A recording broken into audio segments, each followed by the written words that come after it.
Welcome everybody to our beautiful podcast. Oh my gosh. About things. Things. Things. Many Hi, things. Chris. Hi, Kaby. What's up? Not a great deal. What's up with you? What are you drinking? Oh, I'm drinking. This is water with syrup. Everybody thought that I was always drinking wine, but I don't drink alcohol, so this is my intake of water that I need every day. Fair. Well, a bit Gotta of it, stay at hydrated. least. Yeah. Important. You know, I'm getting old. No, I'm just kidding. Anyway, you should know about that. I'm just Yeah, kidding. I do. Yeah, I do. Do you Thank have you your for that. mega pint? I have my thingy? mega pint cup. Oh yes. Obviously, Oh my people God. listening won't be able to see it, but it's a giant cold cup with a mega pint written on it and a picture of Johnny Depp. So This is the whole theme. That's all essentially, we're gonna talk about. all we're going to talk about is pirates and Johnny Depp because Kaby and I both love both of those things. So basically, this is our first little episode, and we thought we would like to talk about our franchise and other things that we like, and obviously pirates. And we're gonna do a little BuzzFeed quiz. But yeah, let's talk about our favorite franchise. So, what are your fandoms? Your top tier. I fandoms. belong to many fandoms. I mean, I suppose originally, when I was a much younger man than I am now, Doctor Who was my first sort of big fandom that I was a big enjoyer of. I mean, I still like Doctor Who to this day, but I'm not as into it as I used to be. And then Star Wars has always been a big thing for me. That was sort of what got me started in costuming and costume making. And then, of course, Pirates of the Caribbean, Ghostbusters. That's probably about it for sort of major franchises for me. What about you? Obviously, I know Pirates is a big one for you. It is the franchise.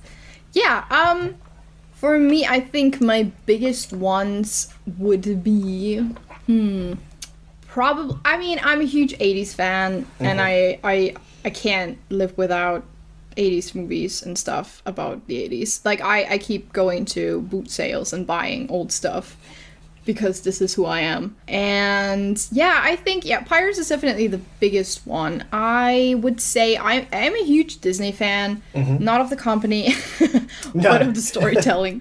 Yikes. I think, honestly, nowadays, I would even say, like, more Pixar than Disney classic, films, because I feel like Pixar storytelling is so much better. One of the fandoms that were quite big for me were always, like, Supernatural, but that's not a thing anymore for me because I've just watched it too many times, and it's just, it ended, and after I think the 10th season, I was like, I think they're losing the plot, so I kind of stopped watching it. It was going for a long time, wasn't it? It's not something I ever got into. I watched, I think, the first 3 episodes and basically just went, it's not for me. But I can see the appeal. It sort of hit that same sort of era for me as, like, Smallville and that kind of thing. I don't know if you ever watched Smallville. I mean, I know Smallville, yeah. I didn't watch a lot of it, but yes, of course, yeah. Yeah. I guess, what I like about it is just, like, the humor and, you just have ghosts and monsters and whatnot. It's just so stupid. But yeah, mostly the humor. I guess, well, like, what is your favorite genre? Because, like, before I, talk about a couple of other fandoms. I mean, difficult to say. I mean, I guess probably the genre I tend to end up in most frequently would be sci-fi, because obviously with Doctor Who and Star Wars and that kind of thing, I end up with a lot of sci-fi stuff. Blade Runner is one of my favourite movies, which is obviously a neo-noir sci-fi movie. So sci-fi is the one that I end up in most frequently, but more and more I like historical. I don't want to say historical fantasy, but historical adventure probably as well. That's quite a good one. Yeah, it's difficult to pin down. I sort of tend to drift from franchise to franchise and genre to genre as my mood dictates. I have a few wheelhouses that I always return to, but yeah, it's a tough one. What about you? What's your favourite genre? My favorite, which I thought it would be like fantasy, but then I realized no, it's freaking comedy adventure, so it doesn't matter how much fantasy is in there. I love comedy adventure. I Yeah. can't like without. It's like this is why I love Stranger Things, because it's I mean it's not a comedy adventure, but it's like it has the comedy aspect, and I think like I'm not someone who back in the day when I was a teenager I would like watch so many horror movies, you know, but now I just don't care. But the thing is, I love the horror aspect, like a spooky aspect of it, when it's yeah, just like with Supernatural, it's like tied in with a lot of humor, because that kind of catches me, I guess. Like really good characters for me. When a story has really good characters and funny dialogue, but it needs to be really funny, you know, like proper. Like it doesn't matter, like the humor doesn't have to be always like SpongeBob or whatever the fuck. It doesn't have to be my broken humor always, but when it's like clever, you know, when it's like clever and you're like, oh, I'm enjoying it, you know, it's just like Stranger Things, like it's so fun. Like Steve and Dustin this season is like, their so rapport fun, is you know? great. They've got a great relationship. Yeah, so I think that, and also see, this is the thing, because like another fandom that I like is like Good Omens. I love that, and that's exactly that, you know, it's a lot of fun, but it's also like chaos and things going wrong and like epic craziness, whatever, and adventure. I would say it is sort of an adventure. I'd say there's definitely a bit of that in there as well. It's like that's one of the, I mean, you speak very eloquently about comic adventure. That's one of the reasons Princess Bride is one of my favourite movies, because that's a fantasy adventure movie, but it's got such a great sense of humour to it as well. I would say it's first and foremost a comedy more than it is anything else, but it has this great layer of like historical fantasy put into it, and it's just perfect. It's a perfect film. Exactly. Yeah, that kind of stuff, you know? So I think that is definitely my favourite genre. I love that. And I wish we had more pirate stuff, because I feel like, but like Pirates of the Caribbean style, you know? So I've always said that the Pirates movies are to this generation what the Indiana Jones movies were to that generation. Yes. It's a globe-trotting adventure series. It doesn't matter whether it's the 1930s or the 1700s. Those stories are entertaining and engaging and thrilling to watch if they're done well. Yeah. And both of those franchises probably should have stopped after the third movie. Yes. Oh my god. Especially, oh my god, pirates. The thing is, right? Because I feel like the fifth one could have been good if Johnny wasn't in a bad place in his life. Yeah, obviously, yeah. Because the story wasn't bad.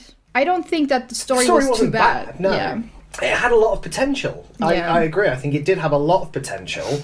I think the problem with the fourth and fifth movies together is that they sort of focused on the wrong element of what made the first three successful. Yeah. They really started leaning into the sort of supernatural element of it rather than on the rapport of the cast and the adventure element of it. Like the whole thing they did with Blackbeard is just strange. Yeah. There's too much fantasy. This is the thing, because sometimes you're like, there's no balance anymore, or at least like the weight is so off now, you know, with the last ones. And see, this is the thing, going back to fandoms, like how did you feel about Doctor Strange? Because the new movie, for those, like, spoiler alert, but it was just, I didn't mind it. It was just, I felt like it was a bit too fantastical. Maybe that's just me. I liked that. I think Doctor Strange as a character lends himself to these sort of more fantastical, trippy kind of adventures because he's a master of the mystic arts. It makes sense that he would have slightly more out there adventures than, say, someone like Captain America. I loved the look of the movie. I thought Sam Raimi was doing a fantastic job. Yeah. Obviously, all the horror elements they put into it were great. They were some genuinely quite creepy moments, which I loved. The chase. Yeah, I mean, it wasn't... Yeah. Oh my god, that chase. Proper creepy, but great. I don't know, it's tricky because I think so many people in fandoms in general, not just the MCU, be it, you know, Pirates or Ghostbusters or whatever, so many people expect such a high level from these things, and if it doesn't meet their own personal exacting standards, they immediately write it off and go, oh, it was rubbish. because it didn't hit the checkboxes they'd imagined. Yeah, no, that's... So it's hard to say, with a franchise movie, especially something like, Doctor Strange and the Multiverse of Madness, I don't expect Citizen Kane, I just want a good time. Yeah. And that's what I'd say it was, it's just a popcorn movie at the end of the day. It was, yeah. I think, for me, it was like the zombie thing was a bit too goofy, I guess. I was expecting it to be... I mean, I liked it because it's like my kind of humor and it's stupid, but for some reason, because the MCU was quite dark, or like, maybe not dark, but like I would associate like Doctor Strange with like darker themes. And the thing is, because Wanda was so dark, I felt like it was a bit off balance for me. Like, I wasn't sure what I was supposed to be feeling. Like, am I supposed to take it seriously or not? And like, I was still kind of on the verge of like, oh god, I don't know. I was so confused, but like, I did like the movie itself. I think I was put off by how they, just the balance of it. I think it was just like so strange for me, because just like I said, with the zombie thing, it was so ridiculous. But like, I would love it if it was like everything was Thor 3, like if everything was ridiculous. But because of Wanda, it was like throwing me off, because Wanda was that thing was so serious, in my opinion. It was like, oh, spooky and serious, and she's insane. But then you have like this going on, and I was a bit like, I don't know. Yeah, I mean, that is a fair point. I suppose what it comes down to is it's a difficulty where they're trying so hard to make the MCU at large be one cohesive story. Mm-hmm. So that when tonally the movies are so vastly different one to the other, it's hard to see it as one complete picture. Yeah. Which is why I like Moon Knight so much, because that was its own bonkers little separate story, but it was deliberately not tied down too closely to the MCU at large, so that you actually got to experience these characters in their story and just focus on that, rather than going, oh, I wonder if so-and-so's going to pop up from something else. Yeah. I thought that was really enjoyable. Yeah, I started watching Moon Knight. I'm still not, like, I think I watched like 2 episodes, but I really like it. And the whole it's good. It's really good. Yeah, and the culture and like Egypt and everything. It's like, wow, we didn't have that, and I love that we, that they kind of move in my opinion, it's the best Marvel series to date. Okay. I really, really loved it. I didn't have high expectations for it, but I went in, sort of watched the first episode and went, oh yeah, all right. And then as it went on, I just got more and more into it. I was like, you know what? By the end, I was like, this is great. I'm so hooked on Moon Knight. Nice. Pirates. Okay, pirates. What is your first memory from like watching Pirates, or like anything about that franchise? Ooh. Okay, so it's weird. I've been reflecting on this a lot recently, because since I started putting together my Jack costume, I was reflecting on the franchise an awful lot. And I didn't see it when it first came out, but I remember I think when I first saw it, I must have been 13 or 14, and I remember watching it on my own at my mum's house. On Sky, you used to be able to do like Sky Box Office. Yeah. Do you remember that? Oh, so we didn't have Sky. But yes, I do remember like friends having that. So you could plug in your Ethernet cable into your Sky Box and rent a movie in stream. That was the early days of streaming. Yeah. And we did that. My mum was watching it upstairs because she was poorly. I was watching it downstairs, and I was just hooked. Literally from start to finish, I was literally glued to the screen. I loved it. Yeah. And I loved Jack Sparrow, and I loved Elizabeth, and I loved the look of it. Everything about it was great. But that said, I didn't really get involved in the franchise as such until fairly recently, because when the other movies came out, I didn't even get to see them at the cinema, because it just wasn't even on my radar to go and watch them. Oh, shit. So I was then just watching them at home, sort of, a year after the release at the cinema. And enjoyed them all. I went, oh, they're really good fun. Of course, I knew who Johnny Depp was. Johnny Depp was always a big influence on my personal style, even if I wasn't hugely into pirates as I am now. Yeah. So yeah, that was really sort of my first memory. What about you? Oh God. Talk me through it. Oh dear. So yeah, I was a kiddo and I watched it, and I remember that I thought that Jack's name was not Jack Sparrow but Jack Smith, because this is the name that he gives in the beginning, He says, yeah. just write Smith. So I was a kiddo, you know, and I didn't understand because I was literally so small. And I loved it so much. And I was always into, I don't know, just like, yeah, Indiana Jones was always like, oh my God, Tomb Raider. Like, you know, like all those characters that were like super kind of, yeah, just out there, you know, on adventures and whatnot. And like Jack was just like, yeah, that's it. I felt my favorite character, you know. Well, Jack became an icon almost instantly, didn't he? Because of that performance by Johnny Depp. It's like, it was a career-defining performance. And that's why I like to compare it to Indiana Jones. He's one of those characters where he can only be played by Johnny Depp. Yeah. Same with Indiana Jones being Harrison Ford. You can't replace those people. No. And then you instantly would recognise them just from their silhouette alone. Like, they're both such instantly recognisable, iconic characters.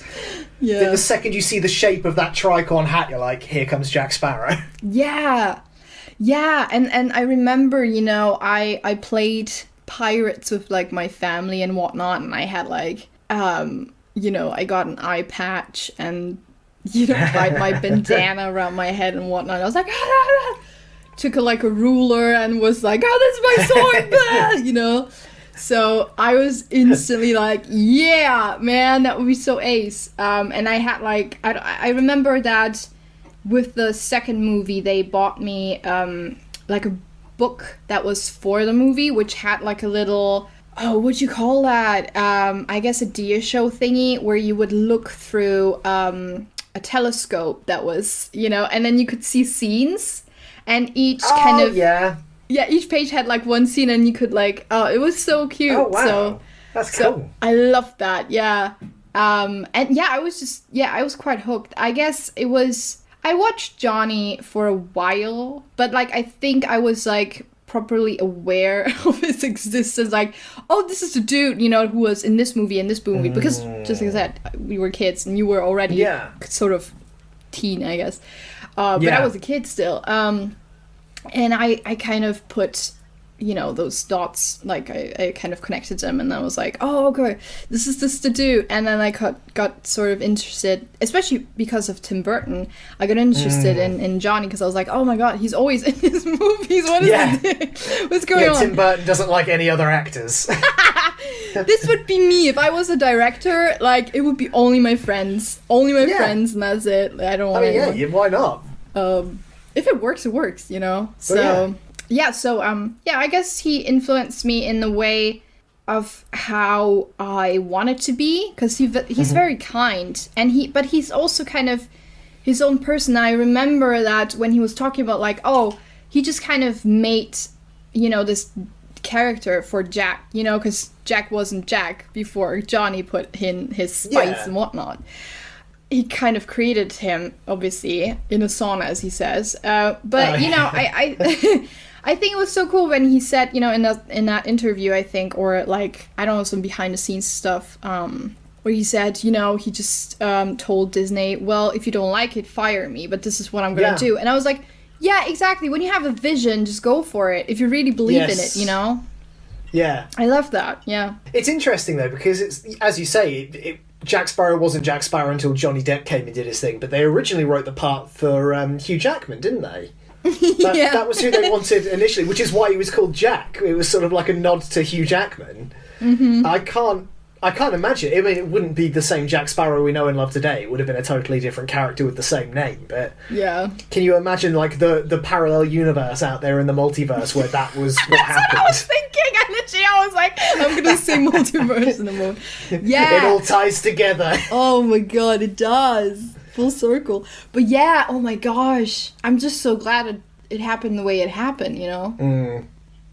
And also, it was like such a big role for him since he was not the most kind of, I don't know, liked actor. Like, nobody really wanted to work with him back then. And then Disney kind of risked it, I guess. And it was their best risk. And then, you know, they can bite their own ass now.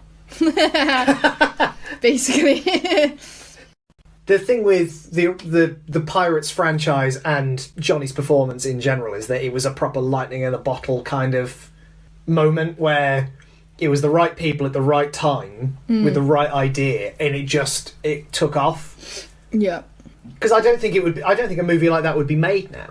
Not Curse of the Black Pearl. I mean, there's talks of them doing another Pirates movie with or without Johnny Depp. Yeah. But I don't think something as unique as Curse of the Black Pearl I don't think they'd take the risk on it.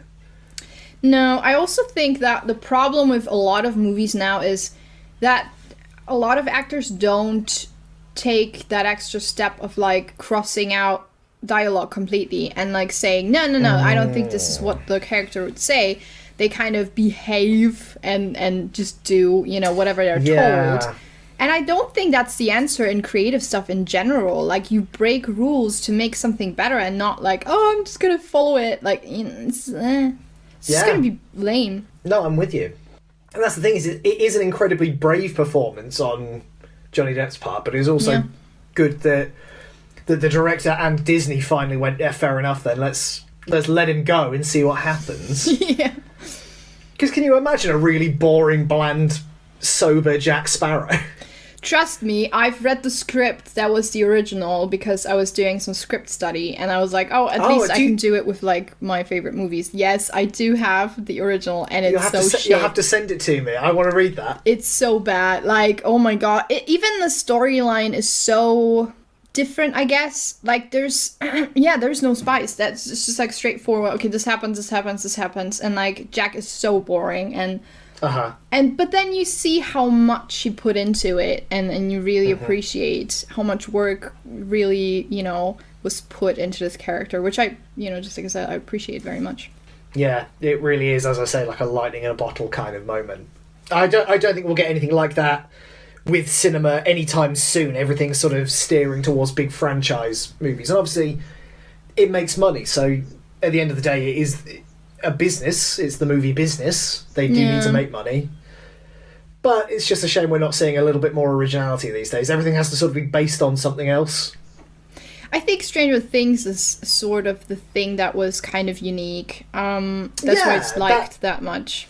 I mean, Stranger Things really kicked off this whole sort of nostalgia-driven, back-looking thing that everyone's doing at the minute. Yeah. Which I'm not complaining about, because I enjoy it, but... Yeah, same. I'm in my element. they were sort of the originators of that concept of being like, what if we just do, like, a proper throwback show? It's great. Yeah, but in the best way, where it's, like, original enough. Oh, absolutely, yeah. And the dialogue is good. Like, I feel like the problem that I have is, like, the dialogue and the jokes are so bad nowadays. Yeah. That it's so exhausting. It can be, yeah. It can be tough to watch sometimes when it's like, just tell the story. Yeah, or just say something that's actually funny. Like, sometimes it's like they try so hard to be funny, but like when you want to be funny, you just don't try. It just comes or it doesn't. And this is why for like Simpsons and stuff, like shows like that, you have proper people who are comedians come in and write the lines. Not every script writer can do it, and that's okay. And this is why you have like a story development team and whatnot. Yeah. But I feel like so often it's like, oh yeah, it's funny enough, and then you watch it and you're like, I hate it. There are some dreadful comedies out there. Just where you can just sit there and not crack a smile the whole time. Yeah. But what I think is happening right now is like you have, people going back to 2D animation, for example, which I'm very passionate about. And I don't know, like the adventure movies are definitely coming back, which I'm excited about, And they're trying. I don't know how long it's going to take them to actually do something right, like proper right. We'll see. Yeah, I think time will have to tell on that one. Now that I work from home, this is like the most talking I've done in weeks, so... There you go. Oh yeah, because so we never talked about what we do for a living. Chris, what do you do to keep yourself afloat? I'm a costume maker full time now. That's what I do. So I make. Woo! Thank you, Kaby. Thank you. Yeah, so I make replica costumes and costume pieces, and I have an Etsy, and I sell through there. It's called Red Cup Apparel. If anyone wants to take a look, I'll just plug my own business. Yeah, no, it's really good. I think it's also very interesting because so he has like this Instagram and he talks about like the process and everything. And personally, I love behind the scenes stuff, so I'm like, yes, show me more, because I have no idea what's going on. I'm the same. I share so much like work in progress stuff because even before I started sewing myself, I loved seeing like the bones of something come together. I don't know, it's just thrilling to see. It is. It really is. Yeah, I like that. Yeah, it's really cool. I think also like costume design is it's so different than from like just making like fashion, for example, because that's very different, and also costume is so different. And yeah, what do you like about it? Like the costume thingy. What's your favorite thing about it? The vision, the what? I mean, that's a really tough question. I think for me, I love like the research phase of developing something new, because basically I just get to become a little bookworm and go through all the reference books I can find. I get to do a load of Googling and find any high definition reference I can. And then it's about ordering samples and developing patterns. And, you know, that's always really fun for me. The sort of the research and patterning stage is some of my favourite parts. Because then once you've done that and you've done it well, the sewing is the easiest bit. It's the rest of it that can be tricky. There you go. Yeah. And especially I'm always thinking about like patterns and bringing it all together and making it what it is, what you create. You know, it's must be very kind of, you have to, when you fuck it up, you know, it's just like, damn, this is not supposed to be together, like sewn together.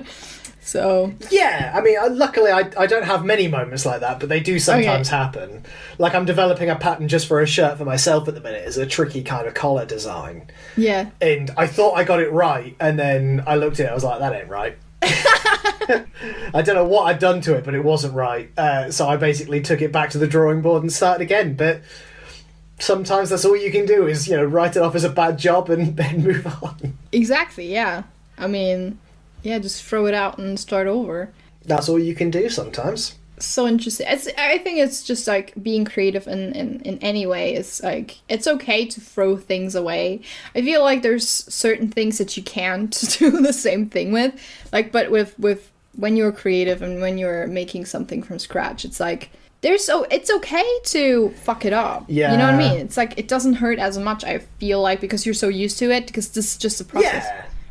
Yeah. Exactly. It's all part of the process, is that you need to go through that almost like R&D phase of fuck it up, get it right, and then it's like, okay, now I know for next, and then eventually the times you fuck it up become, you know, fewer and further between.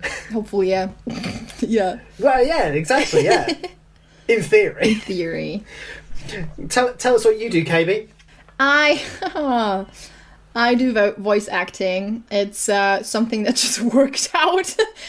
I'm not gonna lie, it's not something that I was extremely passionate about, but I'm glad that I can do it. And I think my favorite bits are when I get to do game characters and it's like cartoon, anime, or whatever, dubbing. I'm like, oh yeah! Cool. That's my favorite. Not the dubbing, that's annoying. You can do it in a studio, which is easier. But like when you do it at home, it's fucking exhausting because you have to do everything on your own. And like usually you have, you know, your audio guy who's like, oh, it's fine, just go, you know, through that line again. And they kind of do the editing meanwhile, which is very, it helps. Yeah. But yeah, I mean, I don't do that much. The thing is, with voice acting, everybody, or like a lot of people think, oh my god, it's so cool you get to voice characters. I'm like, I don't voice that many characters. I mostly do like e-learning and commercials, which are fun, but it's like, this is where the money comes from. So everybody who's like into it and wants to try it, be aware of the fact that it might not always be you'll be doing cartoons. A lot of corporate e-learning tapes. Exactly. And that's fine because it's so easy, you know, because you don't have to think about anything. It's just like, oh, you just read it, you know, like as if you're narrating something.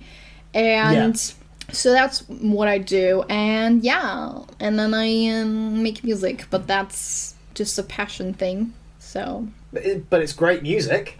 Thank you. I think eventually it will be your full-time job. But I'm steering towards that, yeah. I've got every faith in you, because everything you release is absolutely fucking awesome. Like, the second a new release drops, I'm straight on it, like, yes. Oh, yeah, I'm glad. I'm glad that people like it. So, you know, that's important. Oh, yeah, rightly so. That little Addams Family cover you did the other day was great. I loved that. And that was like easiest, and I was like, oh, I don't even know if people are gonna like it because it's like so there was boring. Something in your performance of it that like just brought it to life. Because I guess because you're a voice actor as well, there was a performance to it. It wasn't just singing the song. It was great. I loved it. Yay! I have another musical actually. I have from Anastasia's like Rasputin song that I'm so excited to film soonish. And that's gonna be cool because I love like musical stuff. So like everything that is very like, yeah, I guess musical, or do you call it musical still when it's in a movie? I guess soundtrack musical stuff, you know? It doesn't have to be like a proper musical. Yeah, not you like know what I mean? A filmed stage show. Yeah, I know what you mean, yeah. So I like doing that. Exciting times. Yeah. So yeah, I'm doing that. And what else did I want to say? I don't know. Anyway, pirates. Back to pirates. If in doubt, return to pirates. No, we're gonna hate now. So what did you hate about the fourth one the most? Because there's a lot. Oh God, yeah, the fourth one, on Stranger Tides. Yeah. What did you hate the most about it? Don't get me wrong. There's a lot to like in it. Mm-hmm. But there's also a lot to dislike in it as well. And I think I liked the opening. I thought that was great. You know, with Jack pretending to be the judge and Mr. Gibbs on trial. Yeah. You know, I thought that was all good fun. I like Angelica. I think she's great. I hate Blackbeard. Yeah. It's a very bland performance, and it's a really weird take on the character to give him a magical sword that controls his ship. Mm-hmm. Because that just sort of comes out of nowhere. You know what I mean? There's no, like, as far as I'm aware, correct me if I'm wrong, people, but there's no lore behind that. I've done a lot of reading on pirates, and not once was a magical sword mentioned. No. Yeah, so that's my main gripe with it, is that Blackbeard is a character that doesn't work in the Pirates of the Caribbean franchise. Mm-hmm. Plus, I find that the story overall is just a bit boring. Yeah, that would be my, like, that's what I hate the most. It's like, I watched it, I don't know when, but I was like, oh, just give it a try. I don't know, it was like 20 minutes in, and I was like, so when does it end? That's the thing, it's not a short movie. It's a bummer. It is a bummer, because there was a lot of potential. Mm-hmm. But sadly, it just wasn't realised mainly because the story could have been a lot tighter. I think if they'd shaved probably about 35 minutes out of the film, it wouldn't have felt so gratuitously boring. Yeah, and I think, and just like I said, with, like, imagine the second movie being that boring, or the third. Because, I mean, they could have been boring, but they just made it work. It was always exciting. There was stuff that was revealed. And I think, you know, in the fourth, you don't really have things that are revealed much. It's just like, oh yeah, you know, the old characters. And new characters are not as excitingly written as excitingly as I would like them to be, I guess. I wish. Yeah, the young priest or whatever he is, the preacher, who falls in love with the mermaid. That whole plot line could almost be cut, because she's obviously useful to the plot. She's not a real character in her own right. She's a MacGuffin for them to track down. Their relationship you could get rid of almost completely, but I think they put them in there because they were trying to recapture the Will and Elizabeth dynamic. But they then didn't put any effort into it. They just put them in there and went, and hopefully the audience will like that. Yeah, don't. I feel like that's like a rule of thumb. If you feel like, oh, maybe it's gonna work, don't do it. Don't. Yeah. You need to be confident in it. Yeah. Yeah, just like when you actually like it, and you're like, oh yeah, and maybe not everybody's gonna get it, but like I get it, and I think it's super funny, or this is really good for the plot or something. Great, do it. But if you don't feel like that about something, just leave it. Yeah. You don't have to add something when it's not needed. I don't know. It's like, you know, I mean, the Hobbit movies are a problem of itself. but the whole storyline between the this elf, you know, and the dwarf and whatnot, and I'm like, yeah, what's going on? Aragorn and like Arwen had their moment. We don't need it again. You don't have to throw Yeah, things. it's almost like they're trying to hit the same sort of beats as the originals sometimes, so to sort of get some unearned favour from the audience. And it's like, you can do your own thing. It doesn't have to be, a carbon copy. You don't necessarily have to have a young couple. But then the fifth one does the exact same thing. I know. I really didn't like the female character in the fifth one. I didn't hate her. I just thought she was a bit nothingy. Yeah. Yeah, they've made like sassy female scientist her whole personality, and that was it. I hate it. I didn't like her. And the thing is, that's what they do with like female characters, or that's what they've started doing, and I hate it because think of Elizabeth. Think of, Angelina as the Tomb Raider. Think of, I don't know, even Princess Leia, there's so many layers of what is in that character, and you like them because of different things, and not because they're like, oh, I'm this strong woman. Like, fuck off, Tomb Raider. Like, all of them are strong women. Like, what the fuck are you talking about? And even if it's not a strong woman, does it have to be a strong woman? What about the women that don't want to be badass? What about those who want to be soft? Like, you know what I mean? Like, it's fucking ridiculous. I don't know. Anyway, pisses me off.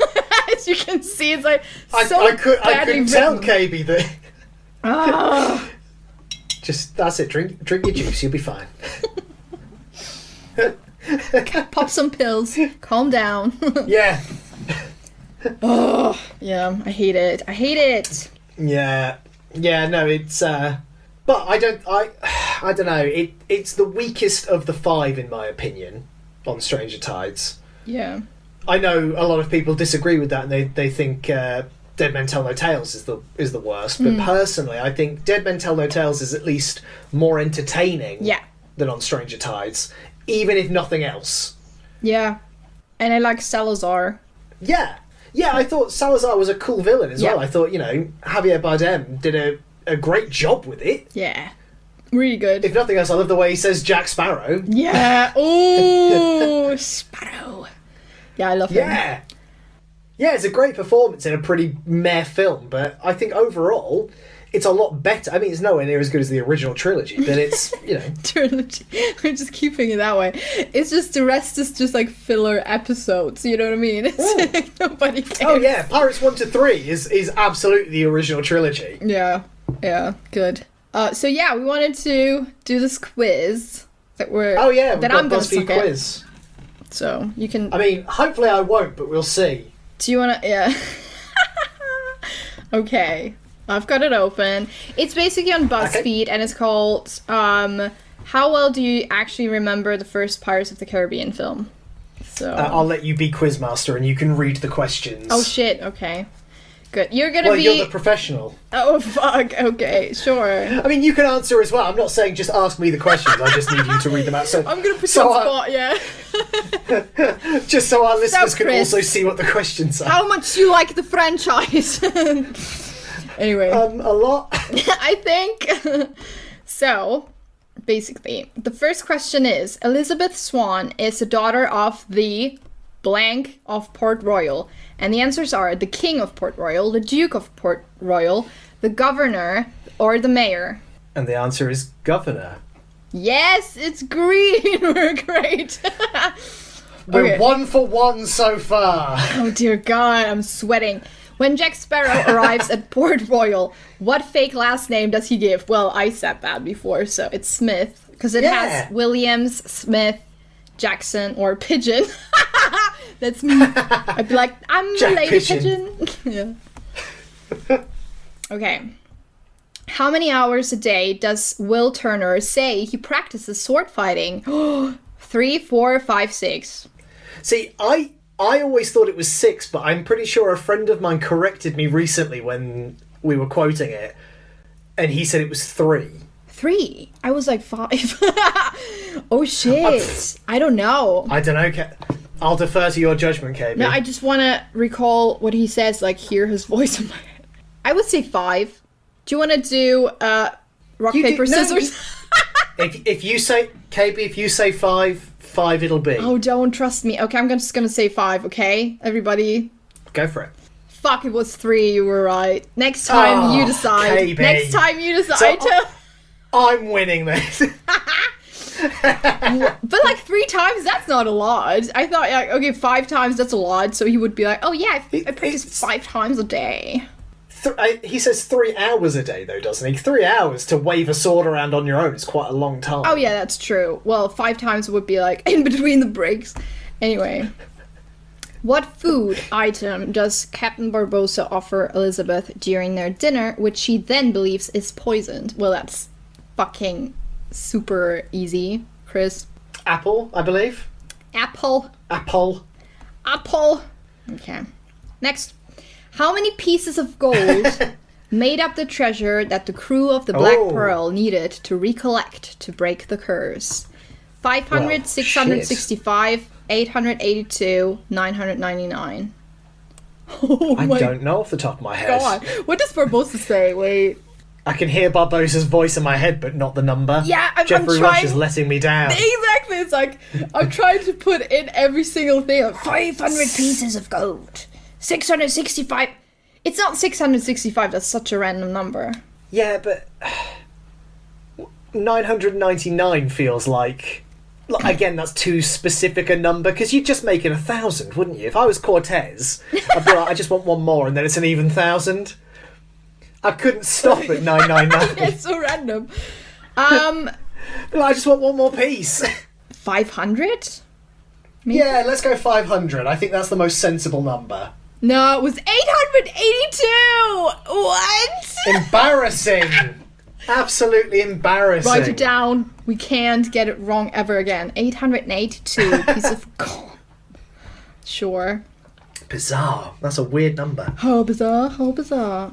Finish this quote. Oh, that's easy. I'm gonna let you take over. So, take what you can. Give nothing back. Hey! Yeah. Yes. I love it. I love it too. I use it in my newsletter. That's like the last thing that's on the newsletter. Is like take what you can. It's in my personal Instagram bio. Nice. Okay. According to Jack, what does the Black Pearl represent? Well, that's also power, magic, freedom, respect. What a ship is, what the Black Pearl really is magic. Yes. Oh, it's freedom, as we know. It's freedom. The fuck? While they have their own pirate code, most pirates insist that they're more like blank than hard and fast rules. They're more like guidelines than actual rules. Guidelines. What zombie body part, it's a skeleton body part for sure, does Governor Swan end up having to fight while he's locked away for safety? It's an arm, is it not? It's a hand, yeah. Puts it in a drawer. Yeah, it's a hand. There you go, it's a hand. Yeah. For some reason I'm remembering it as like the whole forearm. I don't know why. Imagine, it's disgusting. What is the last thing Jack says to Will? I'll miss you, nice hat, thanks mate, told you so. It's nice hat. Nice hat. So funny. Okay. That's a great line. I love it, yeah. And just the way he turns back to it. And that's still the easiest one, I would say. And finally, what is the name of the monkey? We named the monkey Jack. I knew you would say it that way. Yes.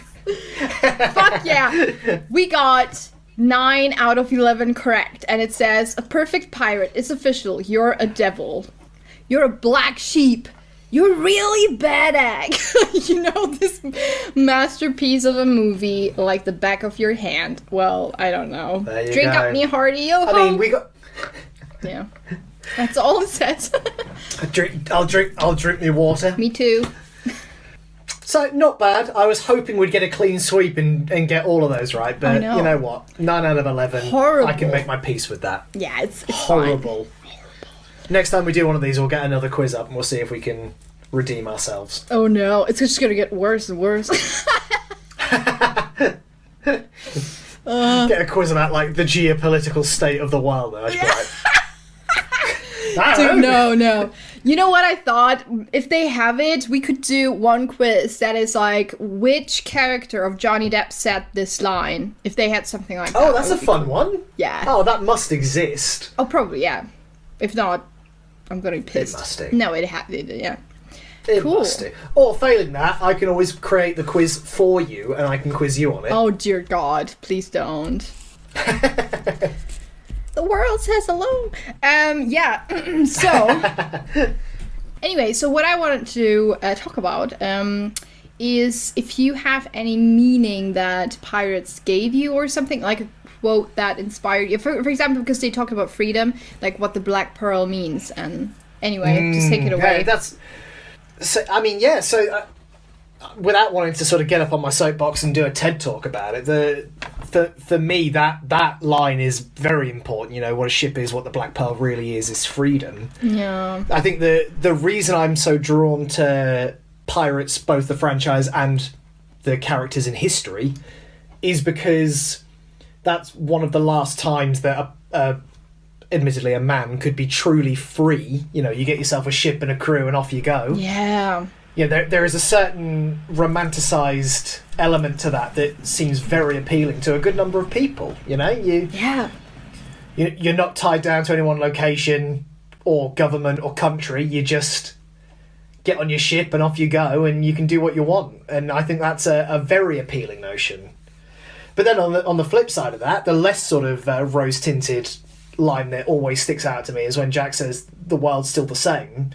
There's just less in it. It's all my favourite quotes, yeah, same. Mm-hmm. It's a great line, but it's you know, it's melancholy because it's so true, and the world is only getting smaller, you know?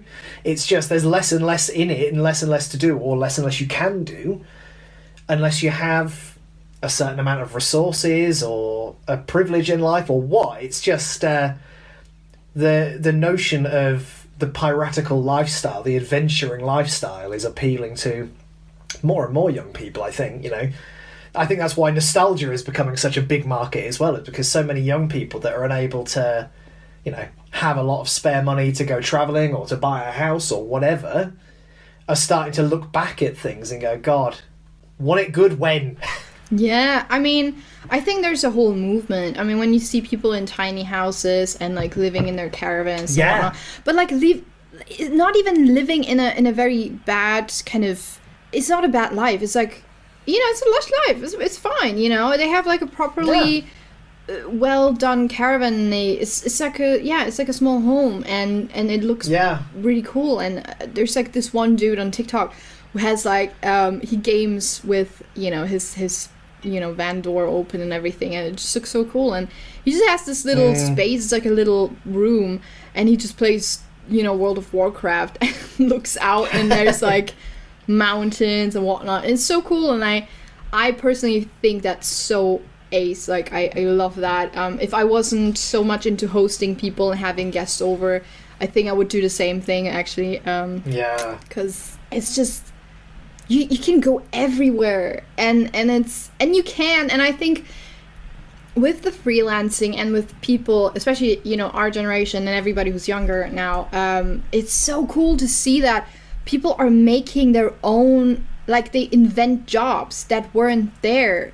you know, and it's so cool. And you can, just like with music, you can just like distribute yourself. You don't have to wait for a label to knock on your door. Yeah, that's true. That is true. You know, it's so cool. You're not dependent on anything really. And I think throughout the next decades, there's gonna be changes in terms of everything, jobs, how we see jobs, because, you know, for us, you know, you probably remember school and stuff, you know, it was always you have to study something or some shit, and maybe you couldn't, you know, or you didn't want to, or whatever the fuck, but it was just like, you know, maybe I don't want to do this, maybe I want to live differently. And like for me at least, and you know, you freelance now too, and I just decided for myself, I don't want to work for anyone, because I hate it, you know. I want to work for myself. I want to do stuff that doesn't take off much hours of my day, so I can do everything that I love instead. Yeah. So yeah. No, I think that's, yeah, I mean, maybe the way to look at it is that you are sort of bringing a little bit of that piratical lifestyle into the modern day by doing that. Yeah. You know? You're sort of master of your own domain. I Exactly. think there's something quite poetic about that. Yeah, and I think freelancers, as they are, I think, do that. I think they are kind of free of, freelancing. So, well, yeah, I mean, there is definitely an element of freedom to it. Yeah. Like the fact that it's 3:00 on a Thursday and I'm recording a podcast with you rather than doing some work. Yeah.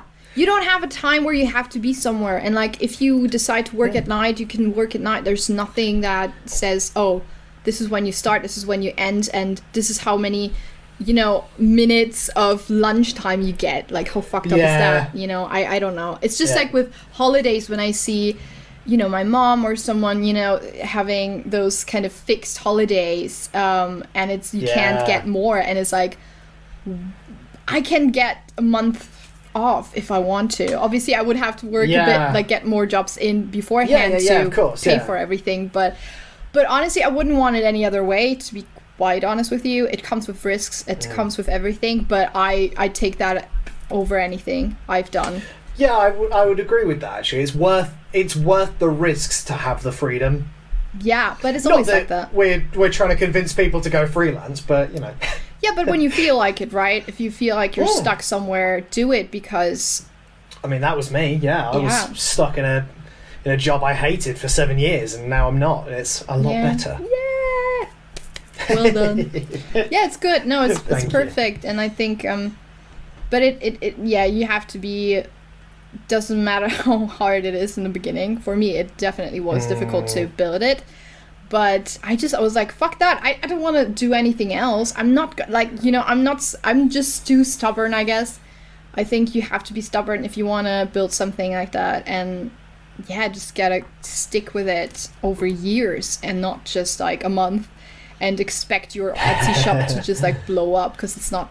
Maybe it's gonna, maybe not. You never know. So, yeah. So yes, definitely freedom. Is those two quotes are also my favorite, because they literally say what I always felt about the world and whatnot, and it's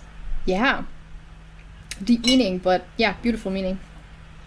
Yeah, I think as I say, those two quotes really sort of distill the appeal of looking back at that time in history. Obviously, in reality, it was a really difficult, really brutal time in history, but the notion of it is a romantic thing that's been romanticized by fiction, right from Robinson Crusoe or Treasure Island right through to Pirates of the Caribbean.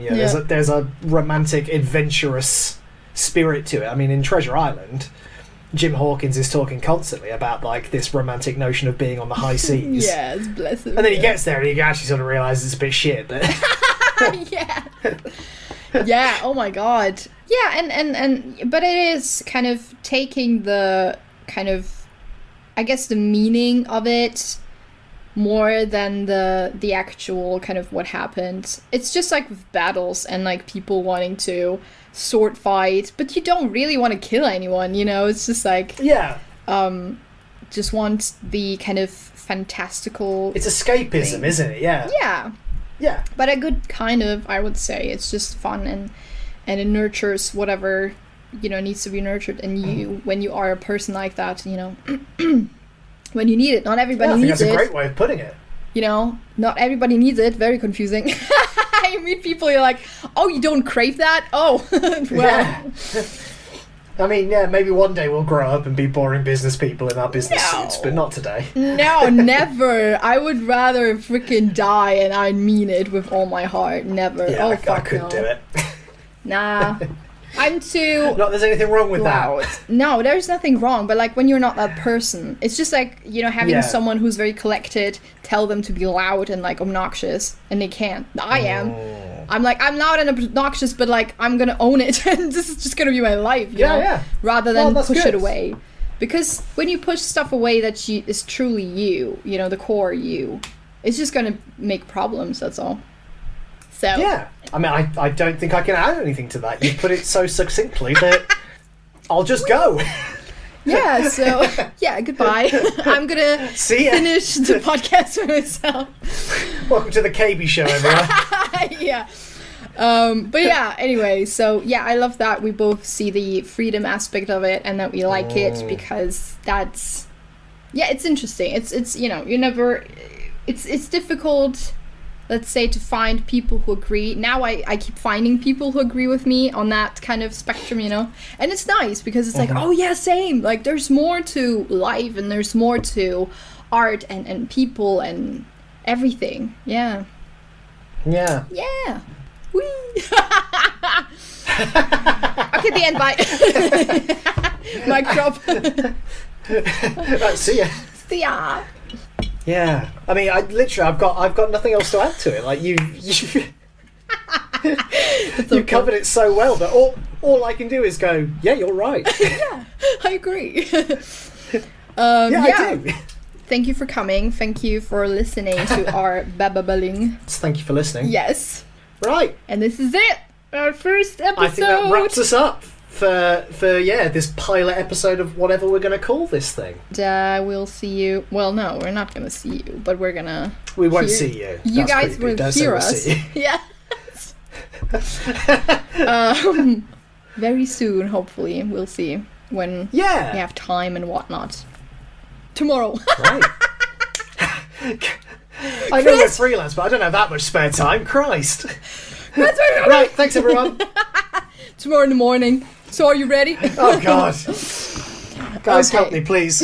Yeah, you're gonna do some what's it called, Morse code to the listeners. Help me, help. Okay, and end of episode.